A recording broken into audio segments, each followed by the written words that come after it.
All right, it's the circle. Welcome, everybody. So glad you're here.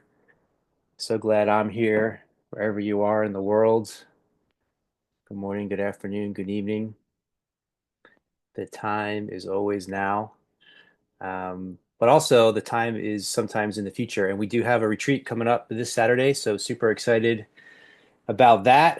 Got a full house coming to our place. We have 6 acres here in Southwest Virginia. And the last two retreats we've done here have been full. I see Arnie here. Arnie's going to be joining us for the first time. Ryan and Kissney will be there that are here live with us.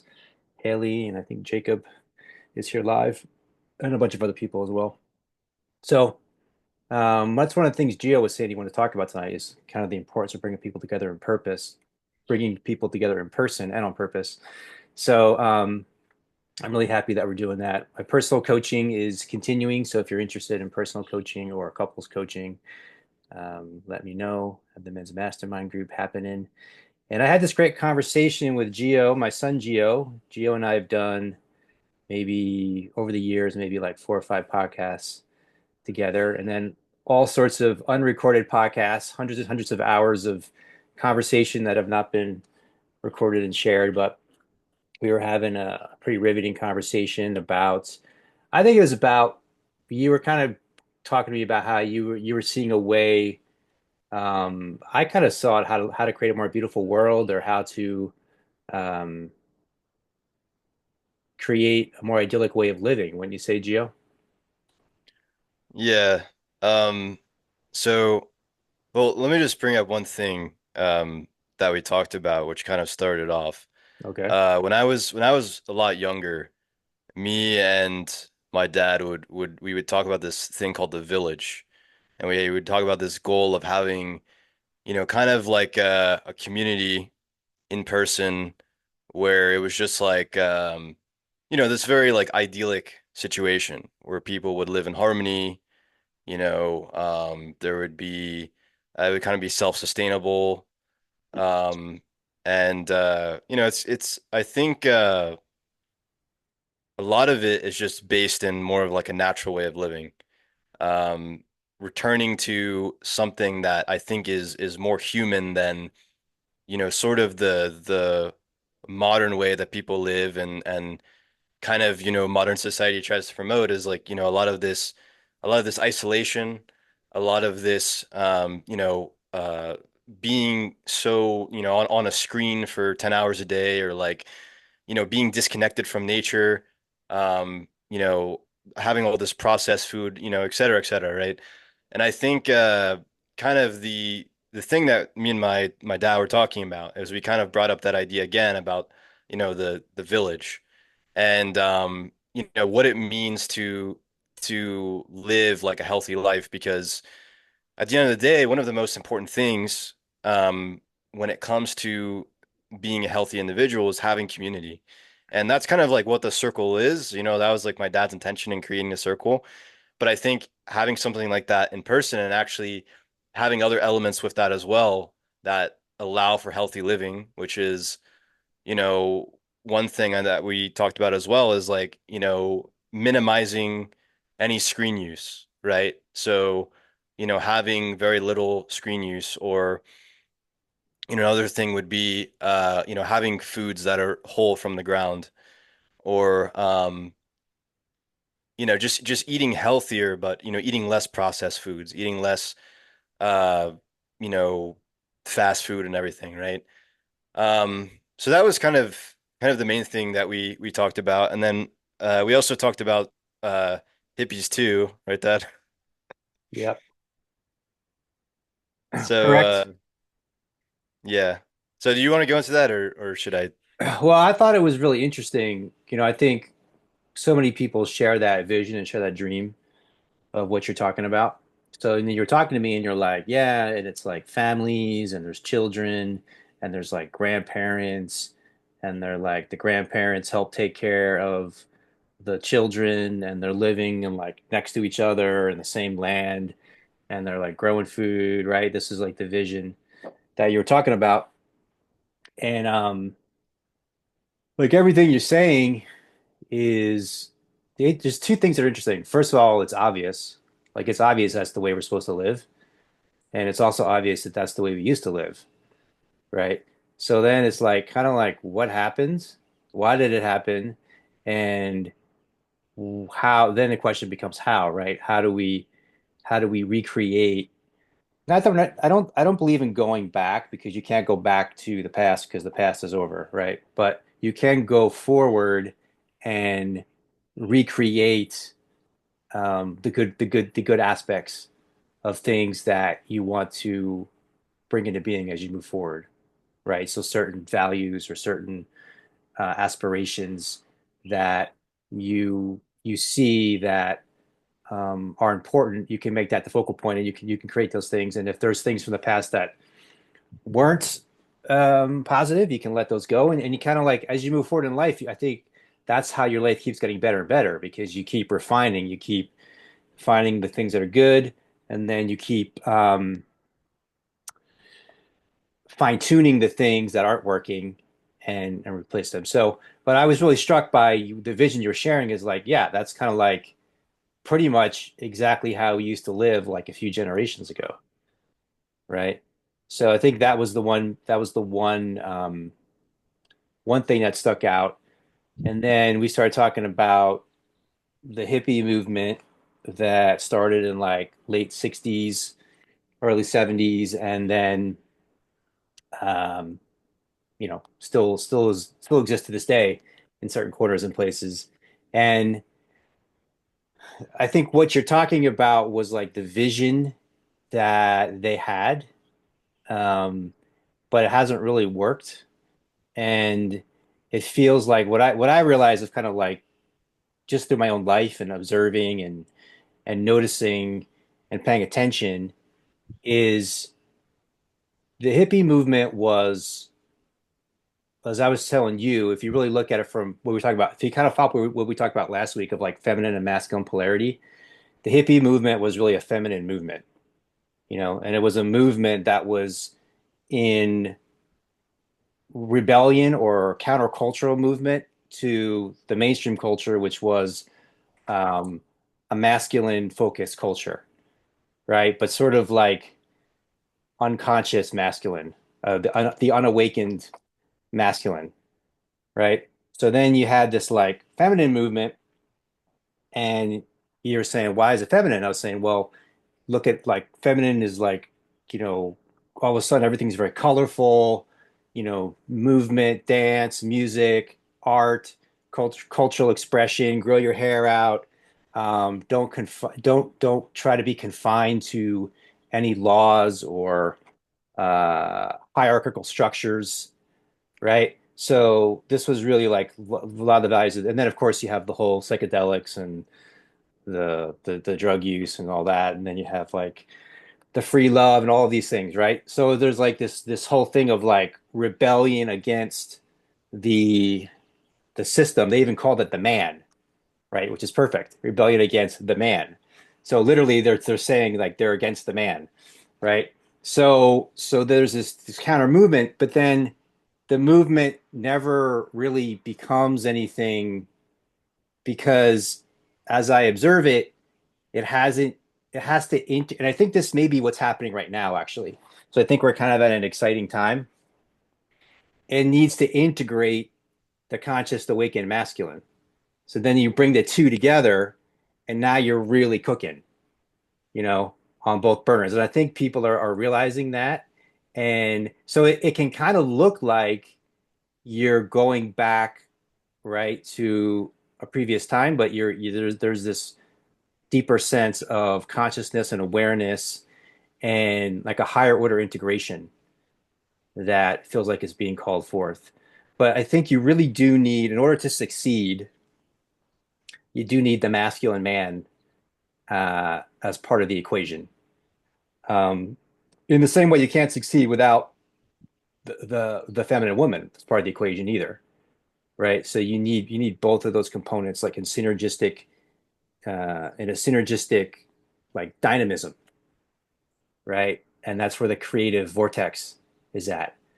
And it just the last thing I'll say is like just if you look at the best way to think of it is again like how were we all created, we were all created by the man and the woman coming together in this incredible spark of creation. It is like when you're really in the deepest level of the creative vortex, it really is like an orgasmic feeling. It's like orgasmic communion with the universe, right? This is like the great mystical union, and it's like everything is in this synergistic harmony, and the absolute highest level of beauty and creativity flows from that space, and it flows effortlessly, each moment, each moment, each moment, each moment. And so the question is then how do you be in that communion as a community, you know, in a space of relationship together? How do you be in that space together? So that was what we were talking about. We didn't go quite that far, but that's kind of where we that was part of what we were talking about.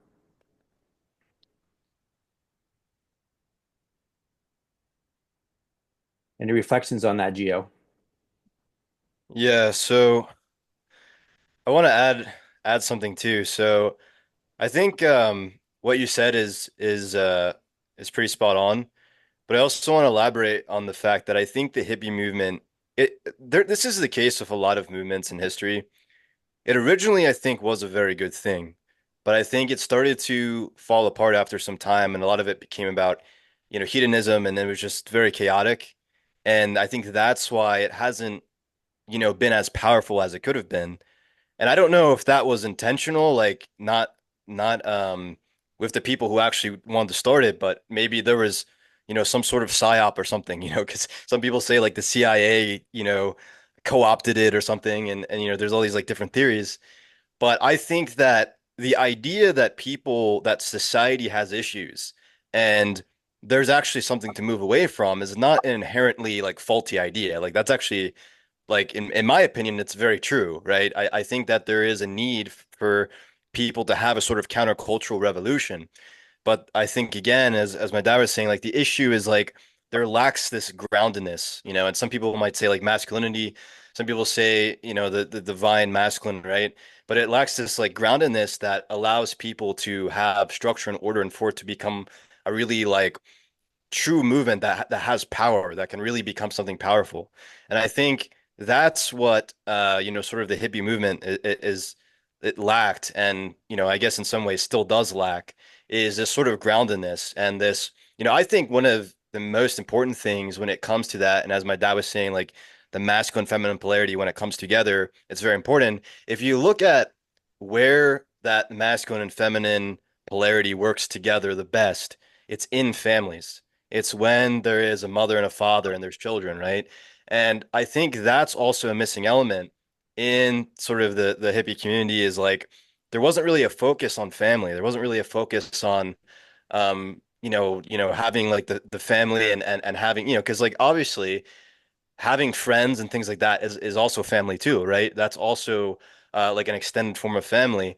But at the end of the day, what holds, what holds like humanity together and holds those relationships together is like the nuclear family, like having children, having a woman and a man who have a very healthy relationship. And I would say even minus the children, like having healthy relationships that are focused on having, a healthy connection and having that masculine feminine polarity that actually works together to create something, right? I think that's something that's like really powerful, and that's something that could lead to uh, you know having a movement that actually is powerful enough to really you know become something that really holds for the future and is not it doesn't just fall apart right away.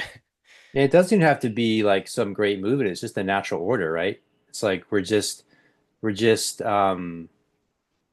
like kind of like what I feel is like we're just resting into the natural order, or as I often say, God's will is natural law, and natural law is God's will, right? So we're Mm. resting into the natural law, and then you're in a harmonious state because you're in that aligned with that natural order as it is, right? So it's it's it's not really like some I don't see it as something that's like we need to do something like radically different. We just need to be what we are, you know? And kind of, but then your first point is accurate. It's like that means waking up and realizing that you were born into a world that's completely out of alignment with the natural order, Hmm. right?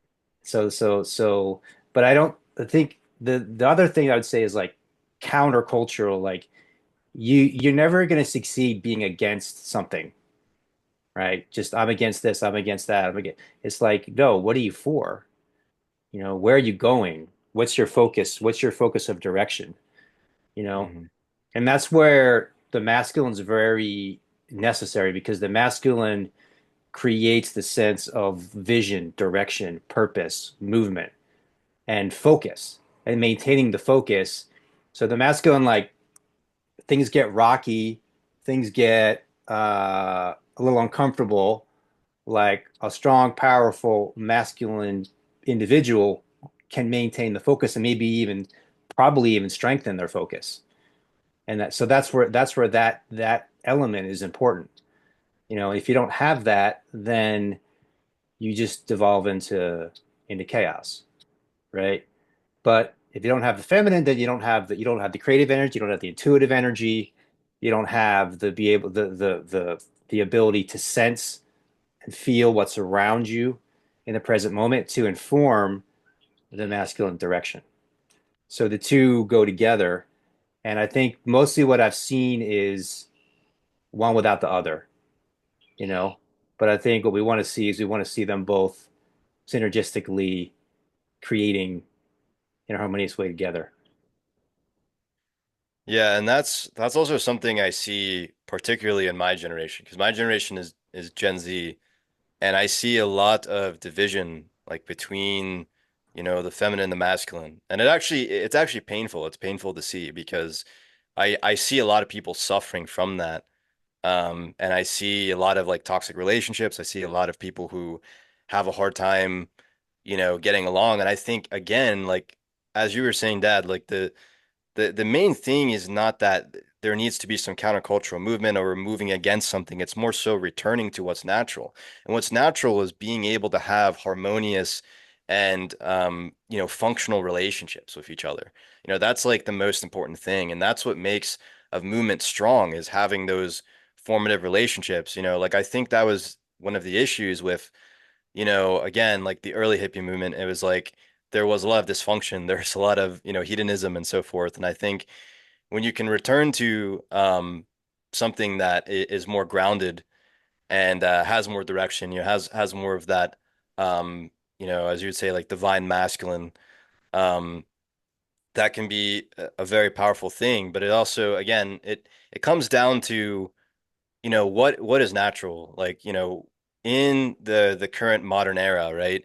When you go to like a fast food chain and you're eating some like McDonald's burger or something, or you're eating some hot dog or something, like is that natural? Is that highly processed food natural? It's not really natural. It has all these chemicals in it. It has all these additives and all this stuff, all these, things that are just not really good for you at all.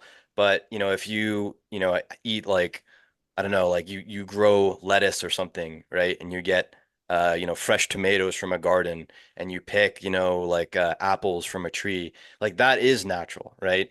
And in the same way that like, those different foods are natural, there's also natural ways of living as a human being with other people. There's natural ways of connecting and like, social media and like these different things and are fine. I'm not like completely against them, but I think again, like it's not just a matter of what's natural, it's also a matter of what's healthy. And the natural things are healthy. Like we're not meant to sit 20 hours at a desk all day, right? We're not meant to stare at social media and scroll through screens and get addicted to these shorts, right? Like we're meant to be face to face, to have connection, to have bonds, to take care of each other when we need help, right? And to have others that are there to support us. And I think that's something that a lot of people recognize, like that why is there a mental illness crisis in America right now? It's not just because people are crazy, there's a reason for that. And it's because we've retreated from connection, we've retreated from community, we've moved away from the basic things that make human beings flourish, right? Because they have these places throughout the world called blue zones, right? So blue zones are places where people live past 100, which, somebody who lives past 100 they call centenarians, right? So somebody in like Loma Linda, California, as an example, right? They eat very healthy there. A lot of them are like vegetarian, but at the same time, it's a very like religious community. So they're very centered. They're very like community oriented. They're very family oriented. And then some other places, Sardinia, Italy, Okinawa, Japan, and Okinawa, Japan, they also eat very healthy. They eat like a lot of like seafood and like, different plants like from the ocean. But also they also have a very strong community and they have very strong family support. And um, I think the women that will actually live together, like in communities together, when they get into like an older age, right? So it's like there's just like the support, because you see nowadays, you see families, and I was telling my dad this, like it's a sad thing, but you just see people like throw their parents into like, senior homes or something, right? Because that's kind of just the way our society says, like, oh, this is how you handle this sort of thing. But I kind of thought, like, wouldn't it be nice if there was a sort of like multi-generational living and people had, support not from like some people that they don't know, but actually from people within their family, right? And it was kind of this more natural way of living because, yes, is it easier to live alone nowadays? Is it easier to, get fast food? Is it easier to talk to somebody through social media than seeing them in person? Yes, it's easier to do those things because, the world kind of makes it so, right? But that doesn't necessarily mean that it's healthy. It doesn't necessarily mean that it's the optimal way of living. And I think that's the most important thing that people need to start focusing on is like, what is natural? What is healthy? I think that's like a really important question. Yeah, absolutely. Um, Again, it just strikes me how what you're talking about, like in the early 20th century, was just that was people just, there was no internet, there was no social media, it wasn't even cars, right? Um, there wasn't airplanes. So you had a natural sense of community and family and people taking care of each other and supporting each other and having people creating their own entertainment for each other. Um, People, storytelling. Um, so anyway, I think what I want to do is maybe just share how I'm starting to create the vision of what you're talking about, and then we'll open it up for people that they want to contribute. And I saw we already had a hand up, so we'll open it up to other people. So, Gandhi said, "Be the change you want to see in the world," right? So it's always comes down to starting with yourself, right? Leading by example. Um, so, for example, you mentioned like, being off of social media and people connecting with each other in person. So I just did my second 36-hour complete digital detox, free of all screens, phone, laptop, computer. Um,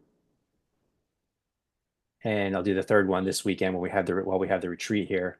And then my intention is to keep doing it each weekend and then expand it eventually as well.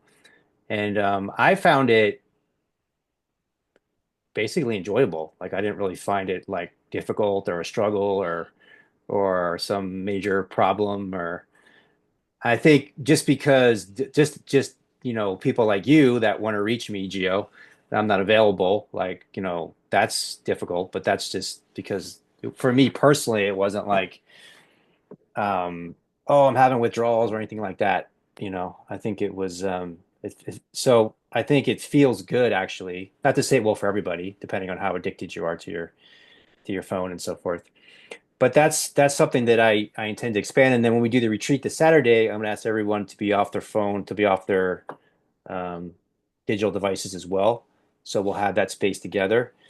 And then, the more we do retreats, the more people are coming together kind of on a repetitive level as community. So they're kind of deepening together in community. So it's almost like a mini community for a day or 3 days, or I've done retreats up to 8 days. So you're in this mini community, and then people are getting to know each other. They're forming connections outside of the retreats. other things that I'm doing throughout the week as well with people. So you have the sense of community that starts to form. And I think that's the key component. People think of it as like land, but I think I've seen a lot of big, projects or ideas where people have land and blueprints and money and all these things, but they can't get along with each other, so the whole thing implodes, right? And I think there needs to be a certain level of spiritual development internally to be able to get along harmoniously. Not that there won't be conflict sometimes or things like that. I don't think you should be too idealistic because that's detrimental too. But um, but that foundation inside yourself, having your own practices, meditation practices, prayer practices, your own personal development practices, that's the foundation to relationship, right? Harmonious relationships. And then having a certain level of communication skills, developing those, knowing how to express your feelings, share what's happening for you, what your needs are, being able to listen is key, right? Be able to listen to what other people's needs are, what's the strategy to support both your needs and my needs, right? Or if it's multiple people, multiple needs. But anyway, I think the kind of physical location is actually like the last part of the equation. Um, so those are that's the trajectory that I see myself on and what I'm doing to kind of create the vision of what you're talking about. So you have like kind of like um, the spiritual foundation as the core, and then you have the the relationship component second. So in other words, you're kind of elevating your own consciousness and um, your own sense of being an integrated whole person. And then vibrationally, you're attracting and resonate with other people that are on that same path. And then you're able to create the world that God wants to create through you together, right? You're able to be that vehicle together. And and it's as you said, I like that you said the word grounded. It's in a grounded way, right? So I think grounded, when you're more grounded and mature, you understand that like every moment's not going to be this like you were mentioning how the early hippies they had this kind of hedonistic mindset, right? Which isn't sustainable, right? So there can be like moments of joy and moments of bliss and moments of um, ecstatic communion, but there's also moments of just doing the dishes and taking out the trash. And there's a saying in Zen: before enlightenment, chop wood, carry water. After enlightenment, chop wood, carry water. Right? So there's like doing the basic things that allow you, and doing them consistently, which allow you to experience the amazing, blissful, ecstatic moments more consistently and sustainably together in community together.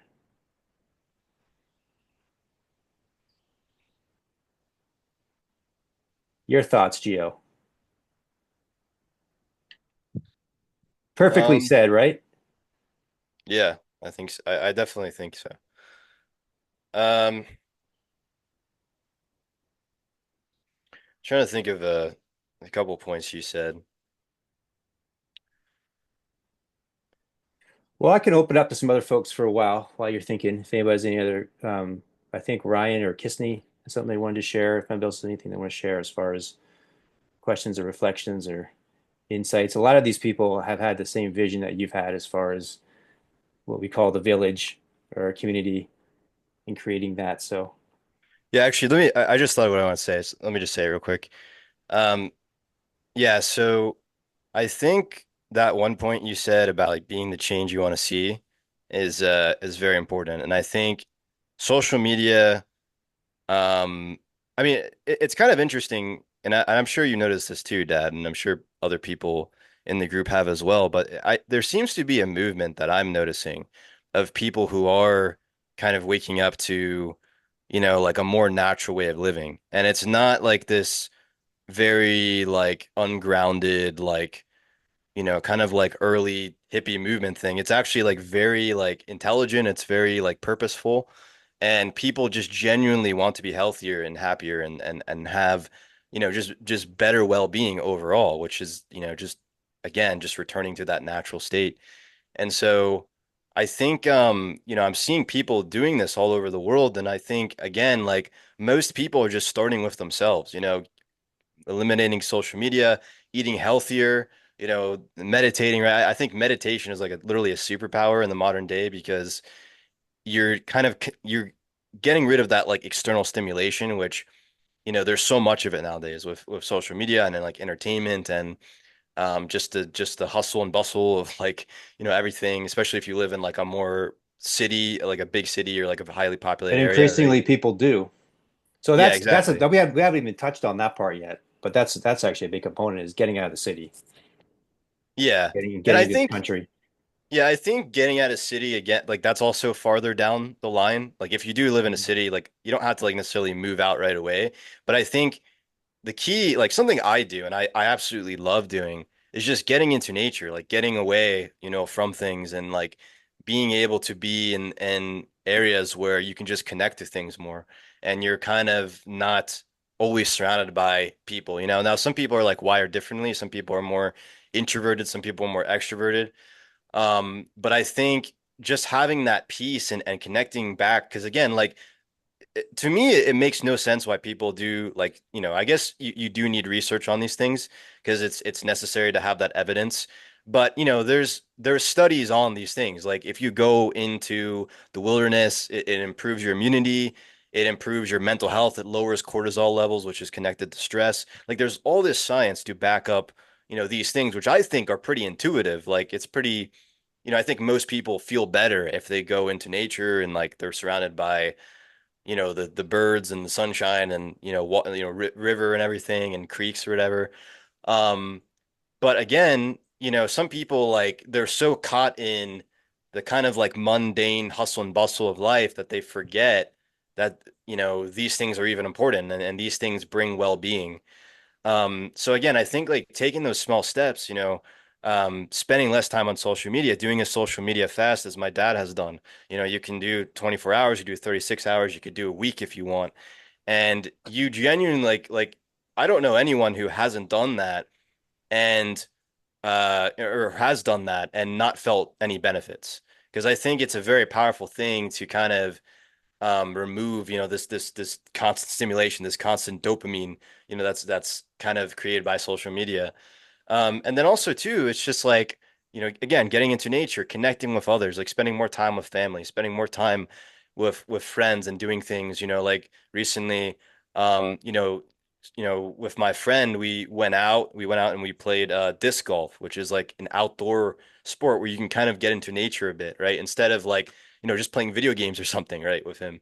So, it's like doing those small things, you start to not only feel better and be a healthier person yourself, but then you're also aligning yourself with that future that my dad was talking about, which is like having that community, having that um that healthy space of like a truly actualized version of that healthy living for multiple people. So yeah. I think increasing the amount of time you spend in nature, kind of as much as you can, little by little, is actually a key component because the thing that we can even forget the fact that our bodies are nature. Our bodies were made by the same creator that made the trees and the grass and the clouds and the rain and the creeks and the lakes and so forth, right? So it's like there's a natural rhythm that is our natural rhythm. And when we're in an urban environment consistently and we don't have a chance to get away from it, we lose connection to the natural rhythm of our bodies. And so physically, but also mentally, emotionally, and spiritually, we can feel disconnected, increasingly disconnected. And then, the term dis-ease means not at ease, right? So we're over a period of time, we can actually, come down with disease and illness and, all kinds of different maladies that are just expressions of the fact of we're living disconnected from our natural rhythm and also natural sounds, right? Like you find if you're, especially if you're not, I'll kind of go in reverse. Like if you're living in nature, or you're spending a lot of time in nature, and you go into a really dense urban area, the noise pollution can be pretty unbearable because you're not used to it. You know, all these loud sounds that are not the way our bodies were designed to live for like, tens of thousands of years. And then you go into a natural realm and you hear, the birds singing and the bird gurgling of the creek, right? And the wind moving through the leaves. And there's this sense of, oh, these are sounds that are very soothing to me. They make me feel relaxed, right? But that's just because those are the sounds that the body is designed over tens of thousands of years to be in and to thrive in, right? So it doesn't have to be an extreme thing where you can like never be in a city or anything like that. But I do think, to your point, just kind of reaffirming your point of if you do live in a city, making time to be in a park, be on a trail, beach, whatever it may be for you, making that time reconnects you to the natural rhythm inside yourself. And that has, mystics have shared throughout history that being in that natural rhythm is much easier to connect with God, to connect with your inner guidance, direction, your purpose. Not to say it's not possible in a city because it is, but it's easier when you're in a natural environment. Yeah, I think it's just using your five senses. I mean, that's what I've noticed. Like, it's not just sound, it's also the visuals of just looking at the trees. And like some people, like they say this is like a hippie thing, but like tree hugging, like hugging trees or touch, just like tactile sensation of like touching the plants or like feeling the soil, touching the river, like feeling the sunlight on your face, right? Like, I think just like having your five senses kind of exposed to nature and like really soaking it in, really hearing the sound of the birds and feeling the trees and seeing the beauty of like the different plant life and different animal life. Like it's so I find it so funny how like people will they have first of all they have all these apps, right, that people go on where they listen to like sounds of nurture. It's like, it's like these meditation apps, but it's like these fake recordings of like rivers and like birds and stuff like that. And I'm like, you could just go in real life and actually experience those things. And in the same way, like people watch all these like shorts and videos about wildlife, like, these different wildlife. I think it's cool to see things from like, maybe you've never seen like a rhinoceros or a giraffe or something like that, right? Or stuff that you would see at like a zoo or something, right? But I think when I go in nature and like I see, like a cardinal or like a blue jay or something, and like it's very like striking. It's a very cool like thing. That's why people do like bird watching and all this stuff because it's an enjoyable thing just to observe nature and just to see the different animals and the different plant life and so forth. I think just doing that, it puts you in a natural rhythm. Because again, as my dad was saying, like we forget that we ourselves are natural. Like our ancestors did not have any of the technology we had. They were just naked in the woods. It's like the Garden of the Garden of Eve, right? Um, it's like this or Garden of Eden, sorry. It's like this kind of perfect, situation for our ancestors. Maybe not extremely perfect because they would get eaten by lions and all this stuff, right? But at the same time, like again, that's the natural way. That's as I was saying, like that's the way we live for tens of thousands of years. And so going back into that state, it kind of allows you to just return also to your natural state. And that's mentally, that's physically, that's in a lot of ways because a lot of people just the reason why they don't feel calm, they don't feel at peace, they don't feel centered is because they're in a natural environment. And it's simply moving into natural environments more. And I don't think that's just nature. I think it's also connection. I think it's being with people, having supportive people, because that's also natural as community, right?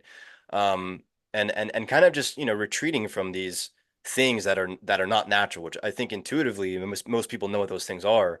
But again, it's more about doing those things than simply knowing it, right? That's what allows you to get into that natural state. If anybody wants to jump in with a question or a comment or reflection, feel free to let us know. You are welcome. I just wrote something down here. When you observe nature with deep presence is the highest form of meditation and prayer. That's been uh, that's been my experience. So many of my most profound insights have come through being in the natural world. So yeah. But yeah, if you want to explore this question of how to create the village, as Gio and I were calling it, feel free to jump into the conversation. So I don't know how to wave my or raise my hand on my phone. Okay. You just go ahead, Chrissy. Yeah, whoever said that can keep talking. I was really fortunate. Out of high school, I took off on the road for a little bit, and I got to join a traveling commune called the Rainbow Gathering, and it's the Rainbow family. Um, and it was amazing. And there were all the ideas, and we had dinner together every day at sunset, and we all worked really hard. Well, I'll get back to that. I worked really hard, and a lot of us worked really hard, and for the collective good. But like you were saying, the grounding, Yep. um, healthy boundaries. Yep. And when I left that experience, I thought those boundaries, I should have had more boundaries with these people. Hmm. Well, now that 20 some years have passed and I've gotten a good perspective on it, I should have had healthier boundaries with myself, but Mm. also with those people. But I wouldn't have been capable of it till I had those Hmm. boundaries with myself. But I love the whole communal idea. And the thing is that the saying there is you're not really at a gathering until you've dug a shitter, because that you have to dig the restrooms, Hmm. and there were a lot of people who didn't partake in that. Hmm. So it's a beautiful concept and construct. It's just hard. It's harder to maintain in that kind of numbers, but I think it's a beautiful possibility. Yeah, and I think it's we are what we are experiencing is a reflection of ourselves, you know. So I think it's always important to keep in mind. That's one of, I think, the biggest problems I see with community is like I've been very interested in intentional community. I'm actually not as interested now as I was, but I've been very interested in intentional community. And so I would kind of go to different meetups or meetings or different intentional communities. And there is a thing, just like someone can be, what's the word I'm looking for? Codependent. Just how someone can be codependent with a boyfriend or a girlfriend, they can bring that same thing to a community of like, oh, I'm so lonely. I want you all to make me happy. That's not going to work. You're going to make us all miserable is what's going to happen. That's how that one works, right? So you have to be able to find that sense of well-being within yourself Hmm. and be doing, make it a priority to be doing the practices that work for you each day to have that grounding of that sense of well-being, that you have love to give, that you have peace that you can emanate to others, that you have a sense of fulfillment inside yourself. And so you're not entering relationship with others from a place of lack. Not to say you're not, not to say no one ever has a problem or they never need help. Certainly that's the case for all of us, but that's not why you're there. You're there to contribute, primarily, and then you'll receive so much more in return in abundance on top of that. Yeah. Um, where to begin? What a great conversation so far. Thank you, Gio and Brian and Chrissy. Um, I think this resonates like really huge with me. Um, it's funny, I was in conversations about this all day, and at the end of my day, I had a stretch by my flexologist. I've been going to the stretch lab, and anyways, I've connected with him outside of the stretch lab. So I went to his home, and he had his table set up out under he's got like a clear roof, patio, bird sounds, wind, there was some rain sprinkles coming in. And I was just noticing how much more amazing that stretch experience was, not inside of a building with climate control and like this booming, like thumping, boom, boom, boom music, and other people talking, and the lights, and um, just so much more of a magical experience. And um, so nature, the more natural that I get, the more intuitive I feel, the closer I feel like I get to God, the more bliss that I'm able to experience. And when I say natural, I don't like talking about the hippie movement. Like I enjoy staying clean. I enjoy my daily showers. I like to smell good. I like other people to smell good.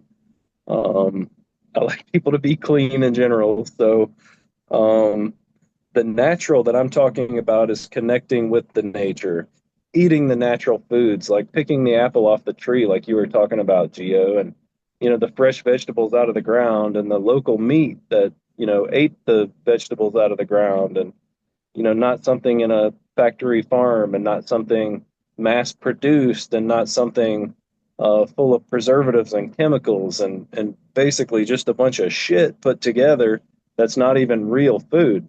Um, we are natural. And so the more natural that I get, the more in tune with my natural side I come into communion with. Um, and also considering the chop wood, carry water. Like I've just experienced some. I'm not going to call it separation. I think I used to use that terminology. Um, of experiencing separation from myself, from God. Um, but I think it's more of this this balance. You can't always be in the blissful experience. And I've just been having this conversation with you, Brian. Like, there's a dance. We're in a dance and we're in a balance. You can't like lose your mind 100% of the time. We're here in this experience. We're here on this earth, playing this game, if you will, and you have to stay grounded. You have to stay tethered to it. Like I have to work, I have to pay my bills, I have to communicate with other people, I have to be engaged in this reality, although I know at the same time that my soul is connected to something so much deeper, and this whole experience is something so much more than the 3D experience that I'm experiencing with work and paying bills and driving my car and talking on the phone and having this phone in my hands. Um, it's so much more of a magical experience. And I think the reason that I'm having a chop wood, carry water experience right now, because over the past month, work has really engaged. And I just spent like the whole winter, like basically um, since the hurricane, really taking it really chill, like maybe working 15, 20 hours a week for the past like 5 months. And over the last month, I've really engaged and been consumed with work. And, it's that time of year, and I've got to make money, and I enjoy taking time off and having fun, and I have to pay for all that stuff. So I have to work. And it's just time to do that. It's time to chop wood and carry water.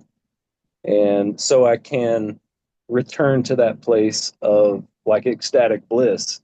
And I still notice when I'm driving down the road, like this morning, I was in meditation with Haley and Brian, and I was driving in meditation. I didn't have my eyes closed, but I was noticing the clouds and like the far off clouds, and just the amazement that I feel looking into the sky and seeing the clouds and all the different angles that the sun comes through and lights up the back of the clouds and then shines on the clouds. And it's just like a miracle. And like maintaining that balance of our infinite essence and this 3D body Jacob Denson experience. Um, yeah, um, just an amazing experience, and glad to be here in this community. And I love, like, this really feels like a new way to discover the self and let God's will be done. Like, nature's God's will is natural law is God's will, and God's will is natural law. So it feels like we're just returning back to that naturally. And I think trying to force it, trying to step into, create a community that, these things and you practice these things and you try so hard to do these things, um, you you can't put the cart before the horse, basically. So what you guys are talking about, find it within yourself first, um, and then you don't have to even create anything. It's just created right in front of you. So I think that's like one of the key points is just to be more natural, but use soap in the shower. Like, the more natural we get, the closer to nature we get, the more that way is revealed. We don't even have to search for it. We don't have to try and create something that's already there. It's already within us. It's wanting to come out. It's wanting to express itself through all of us. And if we can, like, cut out the distractions and cut out the pollution and of all sorts with the technology and with the food and the drinks uh, and the TV and the media, and if we can cut out all this stuff and just get back to nature, the way just comes through. You don't it's not something we have to create or search for or wonder about. It just naturally expresses itself. Yeah. Yeah, beautiful. I think it's the same with uh experiences. Let's call them spiritual experiences, right? So people can be looking far and wide, like really chasing spiritual experiences and doing all kinds of um, intense drugs and things that are hard to locate and find, and traveling to these different places and so forth. Um, and people have said that those experiences have opened them up to a deeper spiritual connection. So I'm not here to say that they're not telling the truth, that didn't happen for them in those situations. But what I do know is that the most amazing spiritual experience is actually right now. This is the most amazing spiritual experience. And the more that people can come together and be in that space of like, oh, this right now, me doing the dishes, me taking out the trash, me walking down the street, me playing with my child, my daughter, my son, playing with my husband, wife, girlfriend, boyfriend. This is the amazing experience. Me, working and being of service to other people. Like this is the amazing spiritual experience, and not having it be something separate from the now. So just really bringing your presence here, and then it's amazing what can open. I don't think there's any limit to what can open, right? So it's not so much the external experience as it is the presence or the consciousness that's brought to the experience. And then doing that in a community of people that are dedicated to that, you know, um, that's where the real magic and miracles is. Yeah, then it expands. It just keeps Yeah. expanding and intensifies. And what I always saw was like basically a community like this is leading by example. So it's like a model for others to join to form community in the same way.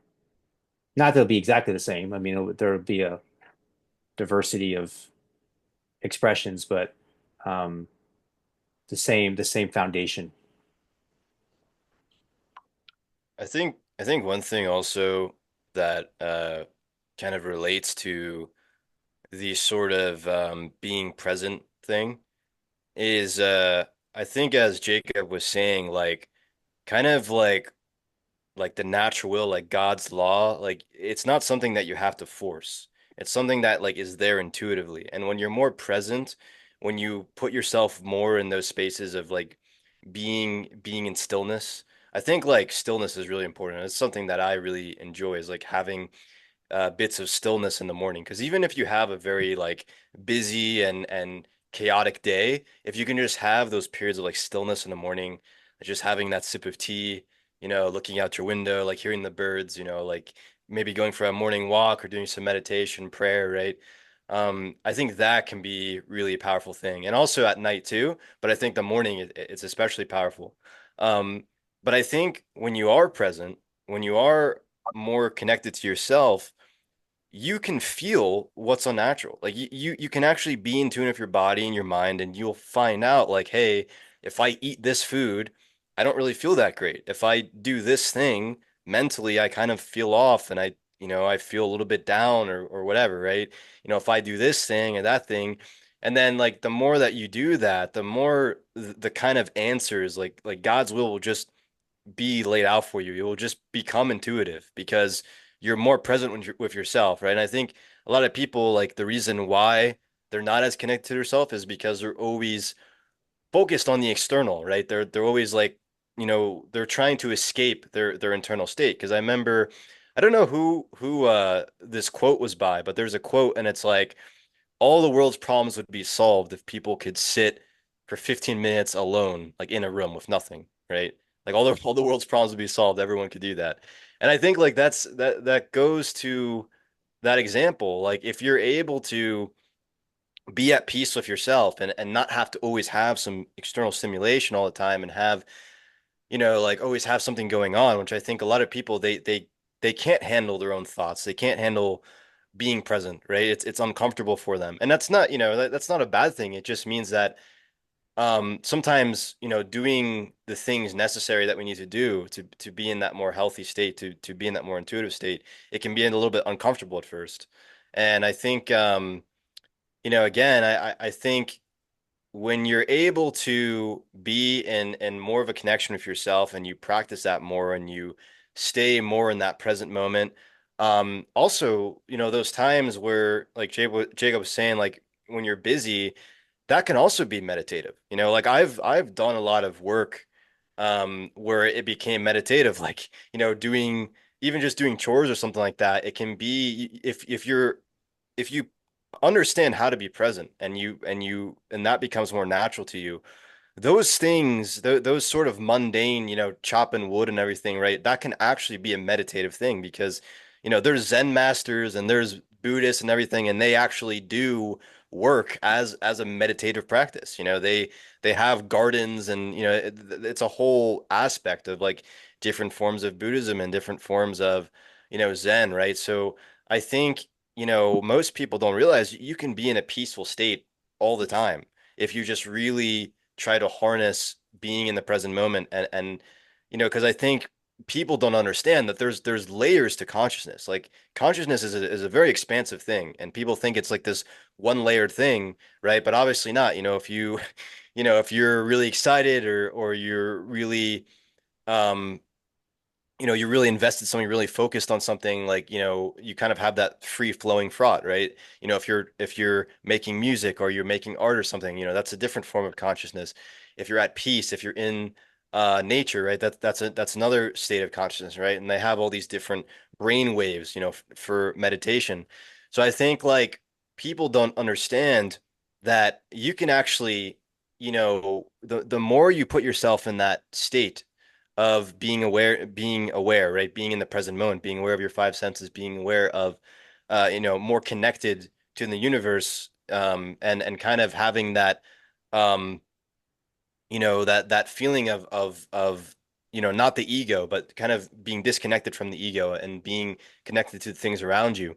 The more you can do that, the more that those mundane things don't feel so bothersome or feel so, um, you know, just uncomfortable, right? The more that the hard things in life they don't burden you as much anymore, right? And that's kind of the idea behind Buddhism. And I would say even in Christianity too, again, like I think one of the main things Jesus talks about is not being so caught up in the world, getting in touch with this transcendental state. And that also happens through prayer as well, I think. Because when you're in prayer, you're you're in a different state of consciousness. Like you're not in this state of consciousness where you're constantly worried about the mundane things of the world, right? You're connecting to something higher, connected to God, right? And so I think again, it's realizing that you can always access that state no matter what. You can always access that present state. You can always access that peaceful state, even in the worst of times. It's just a matter of, breathing, taking some deep breaths, really kind of tuning into yourself. And the more that you practice that, the more that when those hard times, those stressful times, those busy times do come about, they're a lot easier to manage. Amen.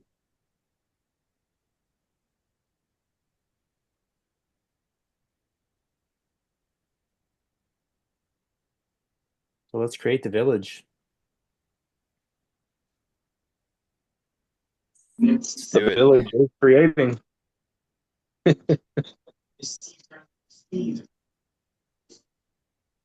Anybody else want to share anything?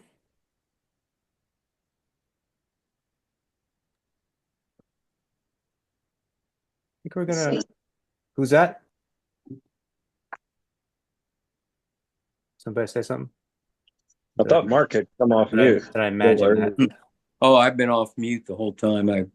Oh, Sorry I came late, guys. I was involved in a family event and got in a little late. No problem, Mark. I have a reflection or two. When Donna and I were first married, we actually moved away from home within a month after getting married to be part of a church community that wasn't just a church. It was a intentional community in Lexington, Kentucky. And the the community was very inward focused in a good way. People supporting each other. You knew what was going on with each other. It was a large, I mean, probably a total of 700 folks. But after a while, it became obvious that there was a need to get in other circles, if you know what I mean. You can get so inward focused that you lose a sense of what's going on outside of yourself, or when you're with people who are so like-minded 24/7, I think there's a danger of creating some imbalance. One way that, in my experience, I'm not saying I was wise and I sought for this, it just happened, was joining other little communities that maybe are temporary. For 10 years, I was deeply involved in hang gliding. And that was a community of people that had to work together, because if you didn't do it right, you'd die, you know.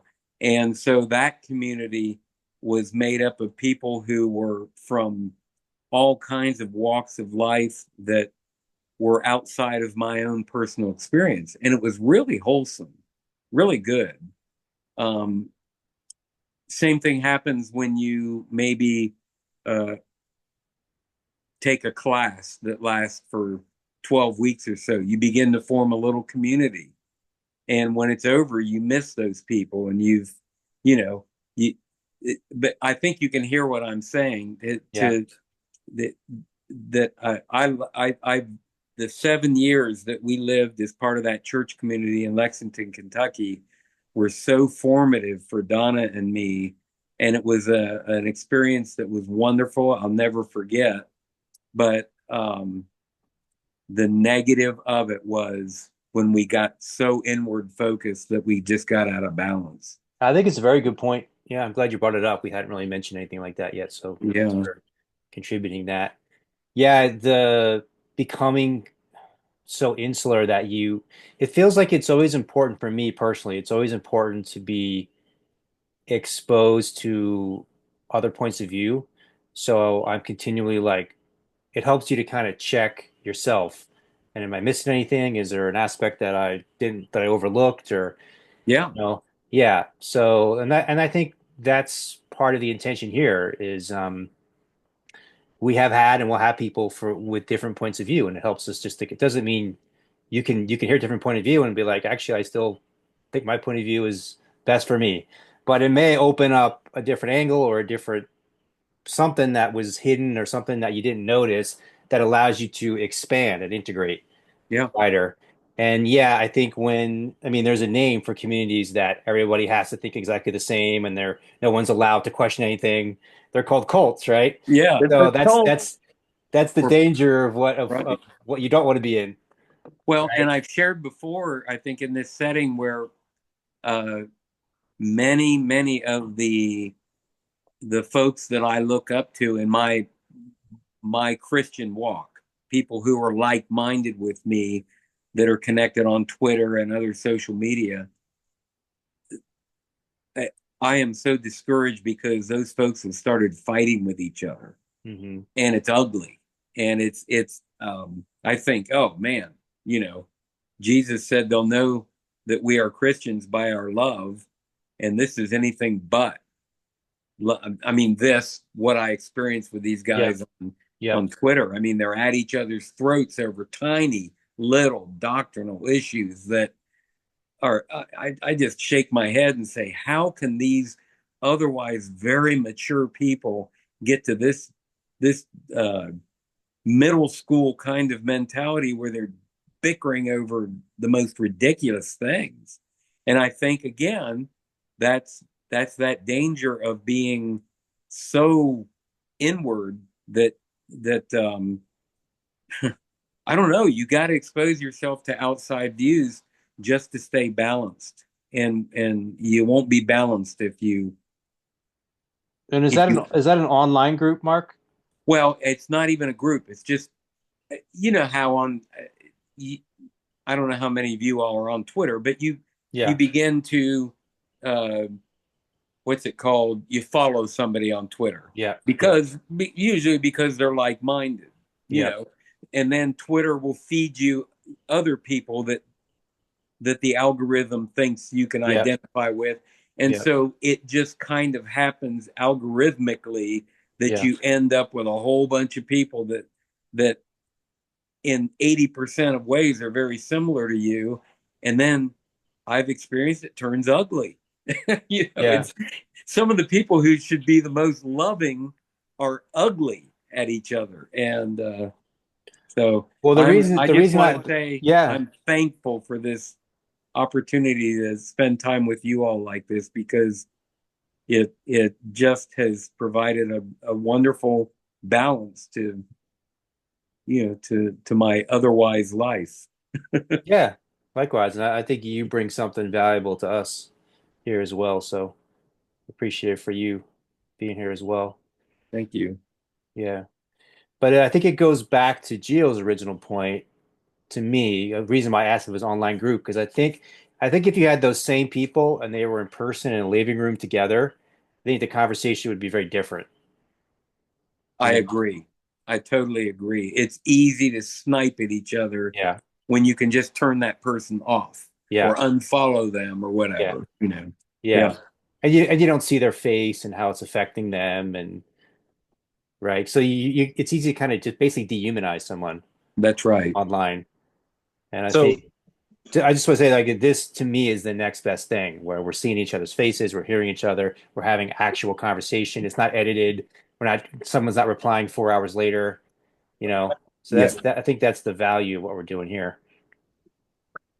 so a question's coming up for me right now, like um what is the difference there? Like why is somebody going to show up differently? Like I feel like I'm going to show up as me. Well, this was actually learned. I'm realizing now that I used to show up on Facebook and comment, and things would frustrate me, and then I would like say some kind of smart aleck response or something in a comment, and I don't do that anymore. So it's making me like, if you're in your truth and you're authentic, you're being authentic, you feel authentic within your mind, body, soul, then you're going to show up the same way in a comment on Facebook or in a Zoom call or at their in-person retreat at Brian's, or when I'm having dinner with Jeff and Mark and Donna and the whole family, my family, their family. I'm going to always show up the same. I'm not going to show up differently in a comment on Facebook versus here on Zoom. I'm going to show up as the solid truth that I am. I think the difference to me is this is a conversation where that's not a conversation. Right. Like I'll get some kind of feedback from somebody. I don't know who that is. But I'll come into I'll log into Facebook, for example, like I did today. When you go into Facebook, you have to they show you somebody's post. You can't just go in and do what you want to do. So I go in and there's some post and someone's like super angry, super enraged about something or other, and all these people are enraged, and it's like, but it's almost like it's like it doesn't feel like it's an actual conversation. It just feels like it's like they call it rage porn. It's like a bunch of people that are getting all agitated, and they're kind of like congregating together, like they're vibrationally connecting with each other. But if you follow the thread, there's not much of an actual conversation happening, you know? Where I feel like, and I think that's part of the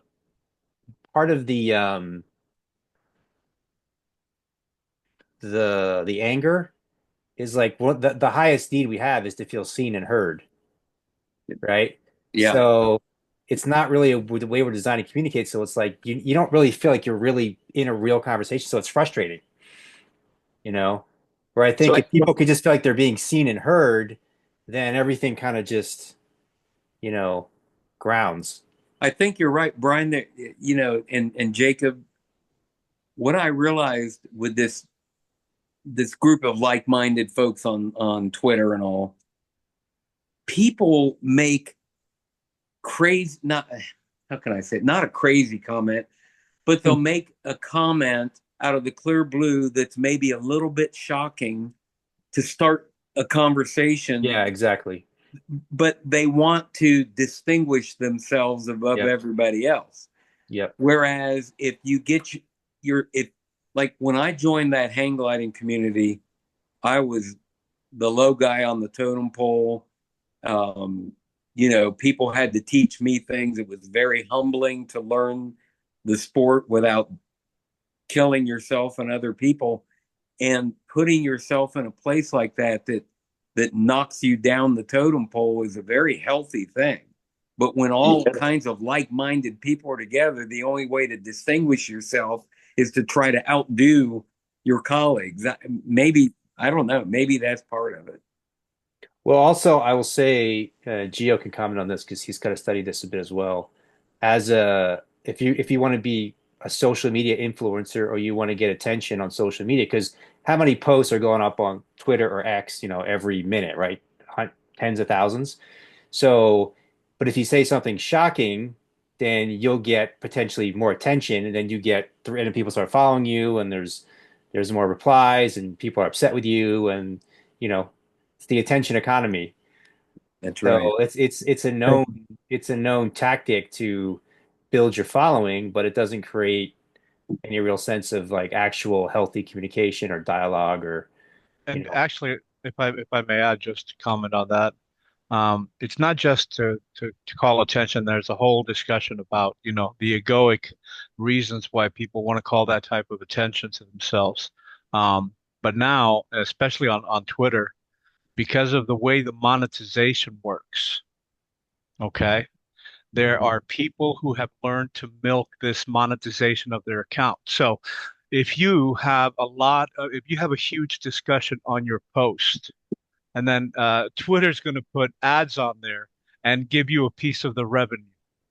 And so you have all of this is that psychosis. I mean, social media has created some really terrible, terrible dynamics as far as human interactions. What you guys were talking about now, of how, first of all, just we were not human consciousness was not designed to be like on top of what millions of people are doing what you were talking about before turn of the century when we were living, before communications, focusing, so now this psychosis that has been developed in the human psyche of and this addiction, to the social media where, people are now they have to, what's everybody doing? What's happening? What's What are they eating following? for lunch?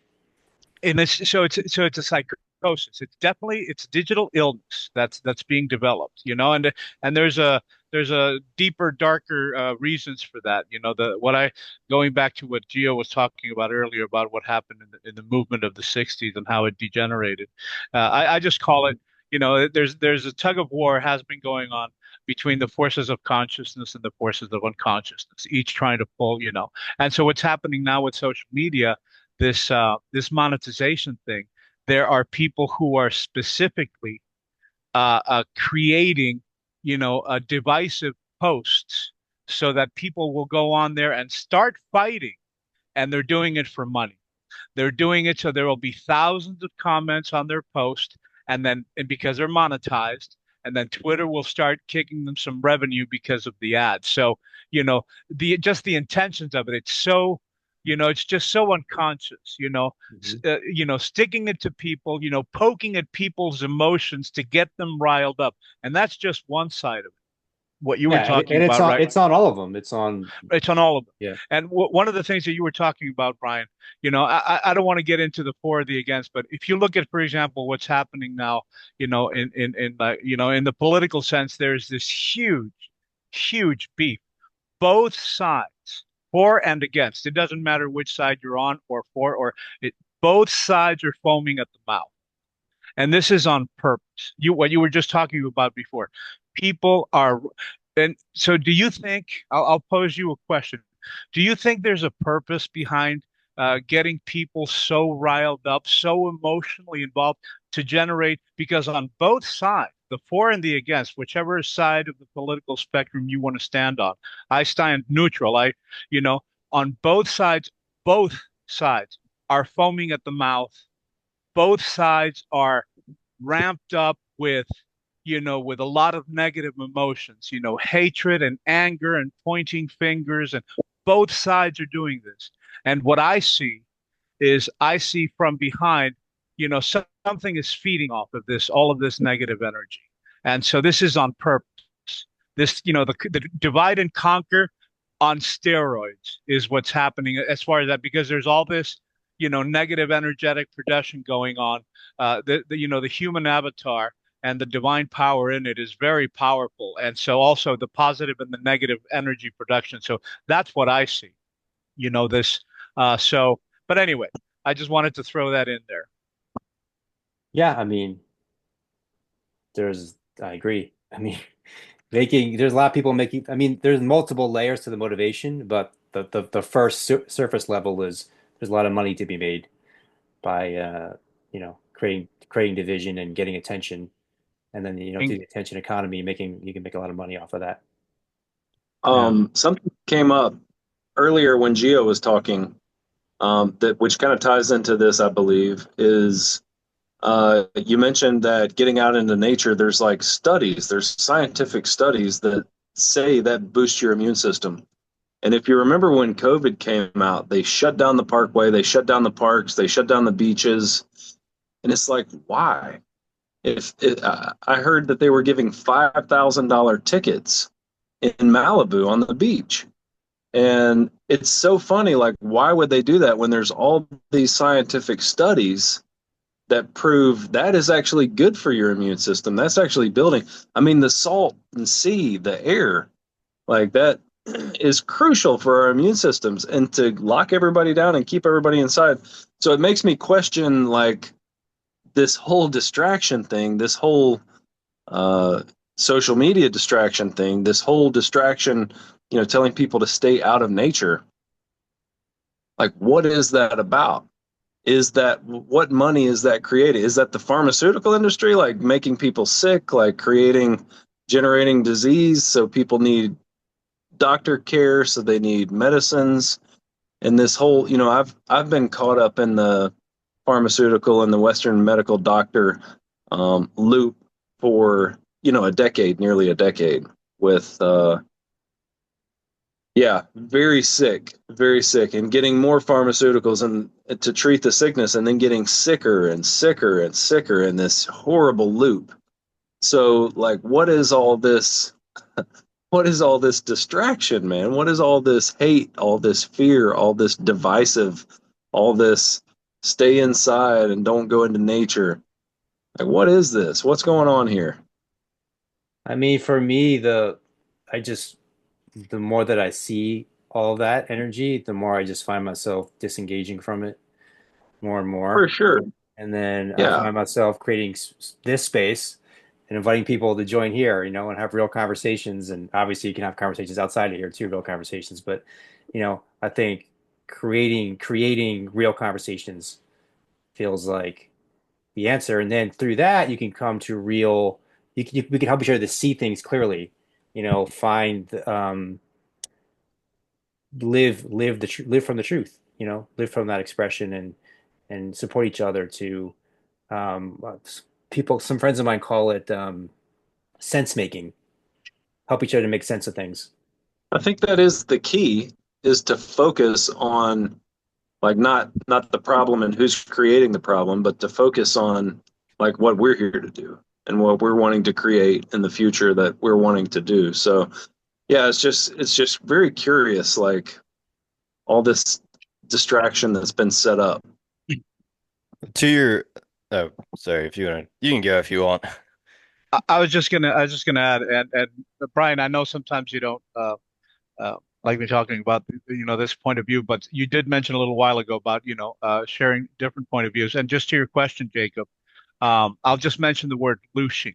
I don't know if you've heard the term before. You know what looshing is, and this is why the why behind all of this. There is actually the forces of unconsciousness have an energetic extraction system, and that's why humanity produces large amounts of negative energy every day to feed the beast system. And that's what it is. It's on purpose. And this has been, and this is what we, by turning away from it and not feeding that system, that's how we combat. We are the divine forces. We are God in action by not feeding that energy system, by living from the love in our hearts, by having these circles and speaking and addressing the good energy and not feeding that system. And that's the tug of war that I was mentioning before. I mean, but there is a why, and there is a very specific reason why all of that, and all of that is tied into it. Not only the what you were mentioning, the disease system. They call it a health system, but it's not. It's a disease system, and all of it is tied in. The false food, the distraction, all of the social media psychosis. It's all tied in to separate, to distract humanity from its own, divinity and its own connection to God. And so, and then we are here doing, countering that. And so but there is a reason why behind all of that. I just wanted What to was add the word that you used? Lucian? Loosh, loosh, Loosh. Like loosh. they're like siphoning the life.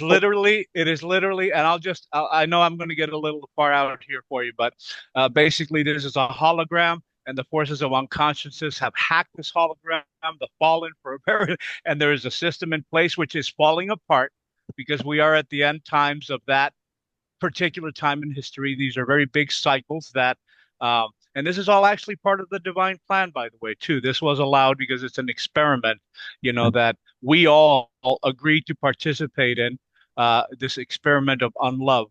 And so there is an energetic system, and it is a synthetic matrix. The Matrix movies describe it perfectly. There is a synthetic energetic system that extracts the negative emotional energy produced collectively by humanity, and it's called loosh, Loosh. And this feeds the what I call, the forces of unconsciousness, the imposter club, the no hearts, the fallen, whatever you want to call them, okay? And they are at the end of their time. Their reign is over, and they refuse to realize, that it is time, because the second coming of Christ is happening already within each and every one of our hearts. This is what's happening. The second coming is not Yeshua coming back. It's not one man like in the times of, it is Christ consciousness birthing in each of our hearts and expanding. And you're doing it, Brian, and each one of us, each awakened heart that shares the divine truth and the love in their heart is an active part of this process. So it's a great time to be alive. We've actually been preparing for this Great for time to be alive. hundreds of Yeah. lifetimes, and so it That's is it is very exciting. And I love to. I could go on and on because as you can see, I start getting really excited when I talk about this because that's what we're all here to do. We have been waiting for this for so long, Woo! and we're doing it. And every time you do, your retreats, Brian, and your breath work, and every time, whether everybody's doing it collectively or individually, when we connect with the divine love from God in our hearts and bring it forth in any whatever expression, as you said in your great written, the spiritual conspiracy, everybody with their own talents in their own ways is doing it. And so it's very exciting. But just again, to address the question of why is that happening? Well, Loosh. that's loosh. Loosh. That's Loosh. looshing. Yeah. Looshing. And if you, I mean, if you take, I'll just finish with this. If you take the first three Terminators, and then you put in the four Matrix movies, and then you end up with Jupiter Ascending. I got a lot of That movies to watch. that's exactly no, literally. I'm serious. The first three Terminators, then the four Matrix movies, and end up with Jupiter Ascending. And that's exactly what's going on here. I Okay. did see Jupiter Ascending, and I thought it was an underrated movie. So I would like to Yeah, watch that good again. one. Yeah. Actually, Yeah, in that order, by the way, and AI. I mean, this transhumanism push, this I want to distraction have from I actually technology. want to have a whole circle coming up on artificial intelligence to Ooh, do a deep dive on that. So let's yeah. bookmark that and get into Hey, that. can I just Yeah, say one thing, yeah, Dad? Gio, I want you to actually finish us off. We're gonna wrap up, so we'll give you the final word. Okay, so I just want to say one thing. I think uh I think what Antonio described is like more on like the spiritual realm of what's going on. I kind of have witnessed like just what's going on like materially and in sort of like in terms of just like creating profit, right? Because social media is a way of it is a corporation. They make profit by people staying on social media and like me and you, Dad, we had a podcast on this and you guys can check that out. But social media is a way of making profit and the people who own it and this is the same thing with a lot of things in the modern day, like the fast food industry is a way of making profit. And all these things, they don't care about your well-being. They don't care about you being fulfilled or having, good mental health or being physically healthy. They care about how much money they can make. And whether that negatively affects you or not is not their worry. And that's not to say like there isn't value and like I don't think social media is completely evil, but I do think that you have to go into these things realizing that these things are a source of profit. And the more time you spend on social media, the more More ad money clicks they that they make. get. Yeah, the more ad clicks that they get. And then through those ad clicks, that's how they make their revenue. So, it is a system of it is a way of making profit. And I think when you come to that realization, it becomes more clear why these things are the case. Like Jacob was saying, the whole thing with COVID and how like one thing I noticed is after COVID, a lot of people were on social media more, right? And that was kind of interesting because, with that whole thing, um, again, social media is a huge, source of profit. And, if people are spending more time indoors, more time on screens, more time, watching Netflix or whatever, less time connecting with each other, less time in nature. And I think that, a lot of the problems that are created by society, they also create the solutions. Like if you can get a very sick population to be sick and provide the things that make people sick, like fast food and being unhealthy in terms of not being connected to other people or working jobs that are very bad for people's health. All these different things, and also like the pollution and everything, right? All these different things, contribute to poor health. And then if you create that poor health, now you can get people into the pharmaceuticals and all these things, which, most of those pharmaceuticals are not good. There's a huge opioid crisis in America. There's, a lot of these pharmaceuticals don't even, actually cure the root issue, which is like people be living healthier lives, right? So again, like all these things, I think a lot of, and this is the crazy thing too, because so many people, like I can just have a conversation to a random person on the street, and it's like most people realize this stuff. Like that's the crazy thing. Like most people, if you just sit down and talk with them, like any random person, they realize this stuff. But it's like they don't, like no one has fully, like the conversations we're having, not enough people are doing it, and not enough people are really diving deep into like what's actually going on and really focusing on creating the other way. And I think again, like I don't know who said this earlier, but I think I remember somebody talking about how it's not about like going against the system. It's more so heading towards the actual solution. And like, I don't want to end this with pessimism and with people, Okay. saying like, it's the end of the world. It's all this, it's all that. In my opinion, with every, rainstorm, there is a rainbow, with all the thunder and the lightning and all that stuff, there's a rainbow afterwards and the sun comes out, right?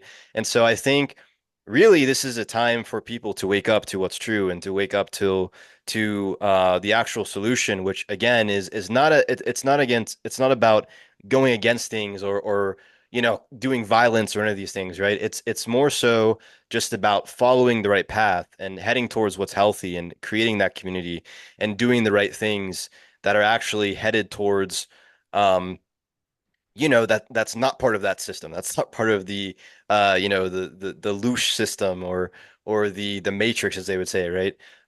It's escaping the matrix and forging a path towards, living a healthier life. And again, it starts with you. It starts with being the first, doing those things in your own life and being sort of the change you want to see in the world. Charles So Eisenstein calls it creating a more beautiful world. That's one good way of saying it, I think, as well. So, all right. Well, thank you all. I really enjoy and appreciate y'all being here, sharing this space together. Thank you, everybody, for your contributions. Thank you, Gio. Thank you, everybody who shared, everybody who didn't share. And see y'all again next week. Thank you. Peace and love.